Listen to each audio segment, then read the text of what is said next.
Hello, Giants fans, and welcome to a new edition of the Valentine's Views podcast. Please like, share, and subscribe here on YouTube if you like what you see and hear. I wanted to talk a little bit today about the Giants organization, about the front office. For years and years, we've heard analysts across the NFL say that the Giants were behind the times, that their organization was stuck in their old ways of doing things, that many of the ways that teams scouted and looked at players now had passed the Giants by. And we saw the evidence of a lot of that in the Giants' poor performance year after year after year in the final years of Jerry Reese's tenure, in during the Dave Gettleman tenure. We saw a lot of losing, a lot of poor results, a lot of snickering about the Giants organization.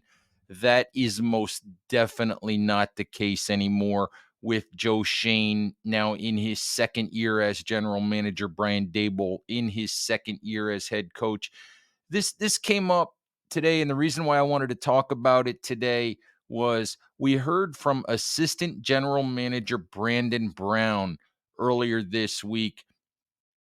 And whenever Brandon Brown speaks to the media, which he does a couple times a year now, we learn things not only about Brandon Brown, a guy who is going to be an NFL general manager someday, should be an NFL general manager very soon, to be honest with you. He's a very bright, intelligent young man, and he's got a great future in the NFL. Should be running a team of his own here sometime in the next few years. But the point is, whenever we hear from Brandon Brown, we learn things about how this Giants organization does things.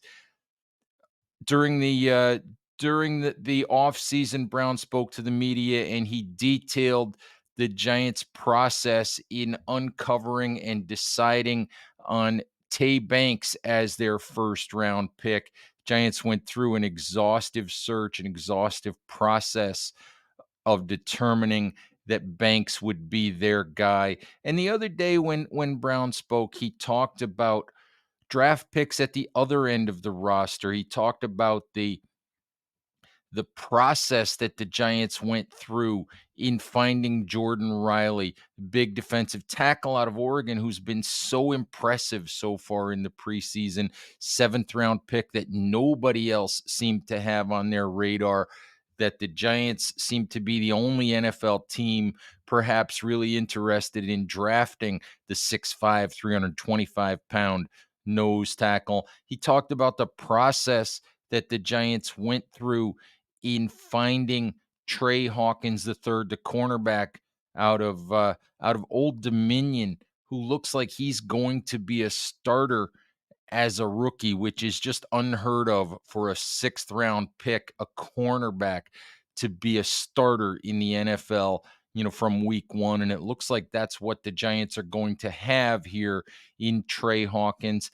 And what's really, really impressive is that this is not just one scout finding a player. This is not, a blind squirrel finding an acorn.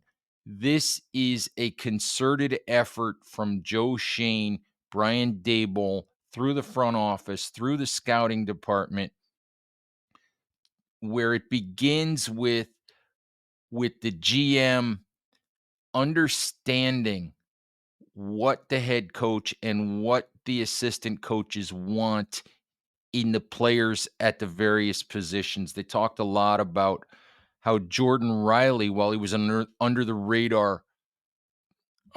radar type of prospect, had characteristics in size and knockback strength that they really valued, that they wanted to add to this team.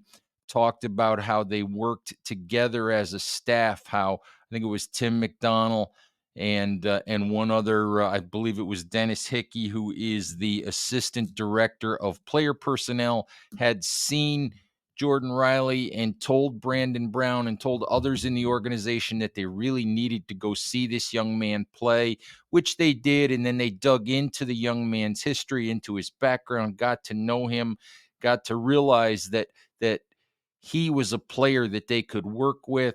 Very similar process with Trey Hawkins. And the impressive thing is simply how, from top to bottom, this Giants organization works together. Had the impression for years and years that toward the end of their time together, Jerry Reese and Tom Coughlin had gone their separate ways in terms of their vision for the kind of football team that they wanted. Thought that Jerry Reese wanted to push the Giants in one direction, more of a forward-thinking direction. Coughlin and his staff were old school, wanted those kinds of players. Jerry wanted a different kind of player, and it led to a weirdly constructed roster. Dave Gettleman, I always thought was a good scout, was good at identifying players, but Gettleman didn't hire Pat Shermer as head coach. Gettleman didn't hire Joe Judge as head coach. Those hires were made by ownership, by John Mara and Steve Tisch. So those were arranged marriages. I think, especially in the case of Judge and Gettleman, we found out over time that those two guys really didn't agree on a lot, that they just didn't see eye to eye. With this Giants organization, things are much different.